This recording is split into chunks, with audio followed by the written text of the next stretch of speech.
Bonjour et bienvenue sur topcom.fr pour les interviews de l'Expression, le magazine du management et de la communication. La FNAC a utilisé son magasin laboratoire de Montparnasse pour essayer des vitrines sensorielles. Les passants peuvent, en touchant juste la vitrine, écouter un morceau de musique. Pour en parler, nous recevons Gaël Yétin. Bonjour, donc c'est vous qui êtes à l'origine de cette vitrine sensorielle à la FNAC. Je voulais un peu savoir comment est née cette idée de vitrine sensorielle, comment vous avez eu cette idée? Alors en fait, cette idée, elle vient de tout un travail en amont qui a eu lieu avec la FNAC. Donc c'était un désir de la FNAC, c'est elle qui vous a contacté pour Oui, ce projet? tout à fait, mais au départ, ce n'était pas une mission d'habillage d'une vitrine, c'était de réfléchir un petit peu à ce qu'on pouvait faire d'innovant en termes de communication et d'installation interactive. Voilà, donc en fait, il y a eu un voyage autour du monde qui a généré des études un peu innovantes pour eux. Et le magasin Montparnasse est devenu le laboratoire expérimental d'installations un peu particulières, comme celle-ci. Donc cette vitrine. Alors si vous pouviez un peu nous décrire ce que permet cette vitrine, parce que j'ai parlé du son, mais je crois que vous avez essayé de faire appel à tous les sens oui, des quasiment. passants. Donc si vous pouviez un peu nous décrire... En fait, l'idée c'est vraiment d'équiper en fait, la façade du bâtiment d'une intelligence.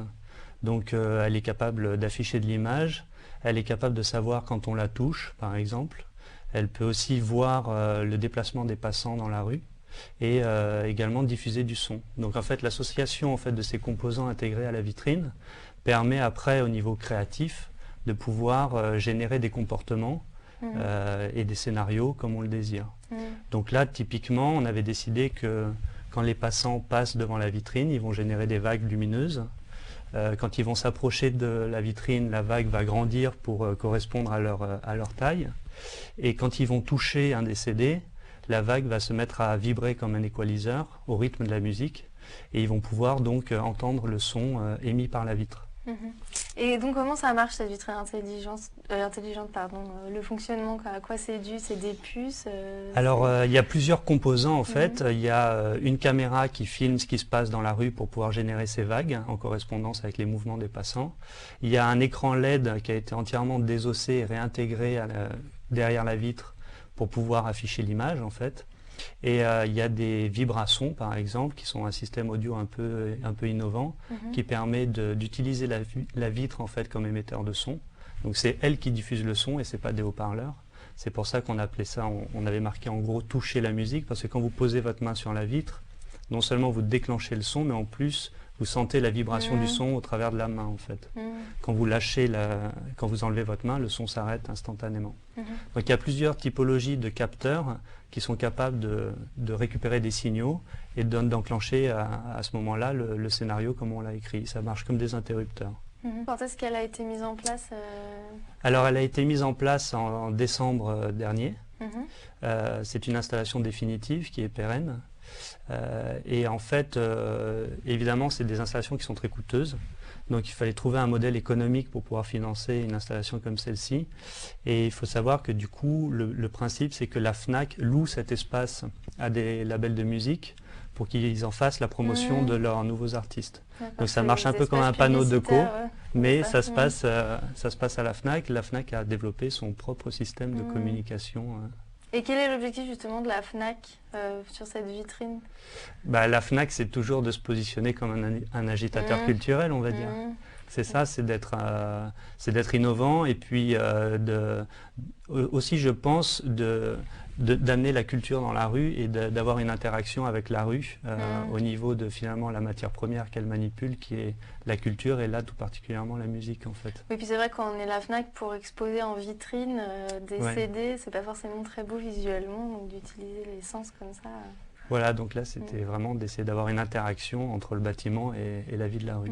Et donc les réactions des passants, est-ce que vous avez un peu vu Alors il y a tout type de réactions. Il y a les gens qui passent complètement à côté sans même remarquer ce qui se passe. Il y a des gens qui remarquent tout de suite ce qui se passe et qui comprennent très vite comment ça fonctionne. Souvent les enfants d'ailleurs, c'est assez étonnant. Il y a des gens qui sont un peu dégoûtés à l'idée de toucher une vitre qui a déjà été touchée par quelqu'un d'autre.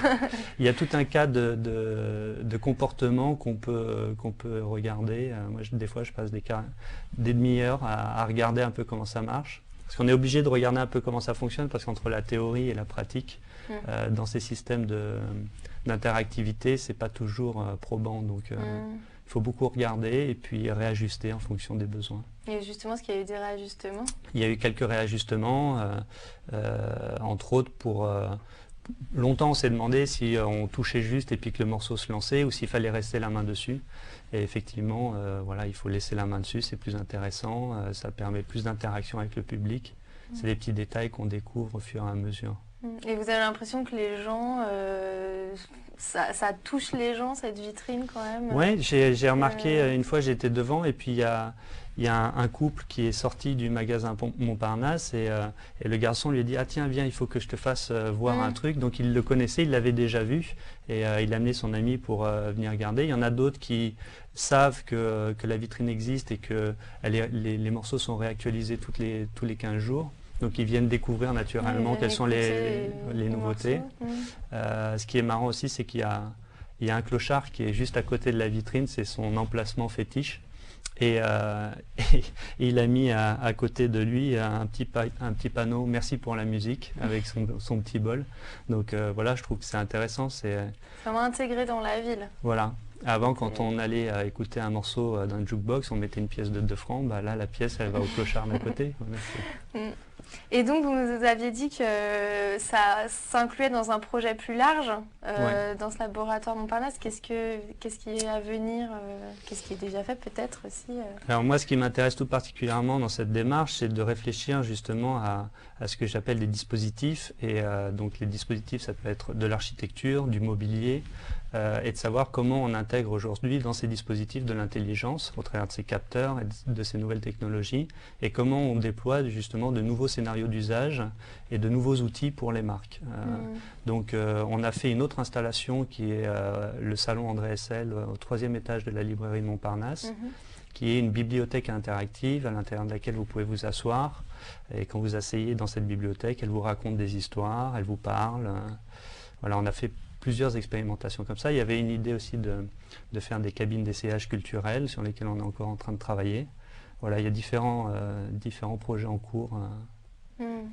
Sur quel sujet vous travaillez autre que ce que vous faites? On travaille, on s'intéresse particulièrement aujourd'hui à savoir comment créer le lien justement sur ces aspects sensoriels, créer le lien avec l'homme.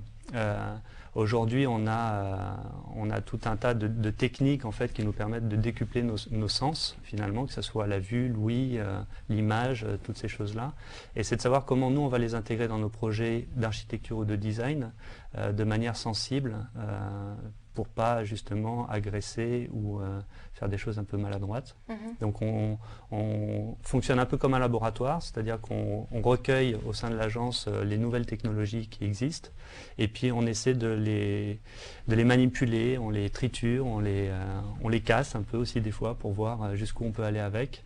Et puis de voir comment on peut les intégrer justement dans nos installations. Et vous avez quelques exemples de réalisation?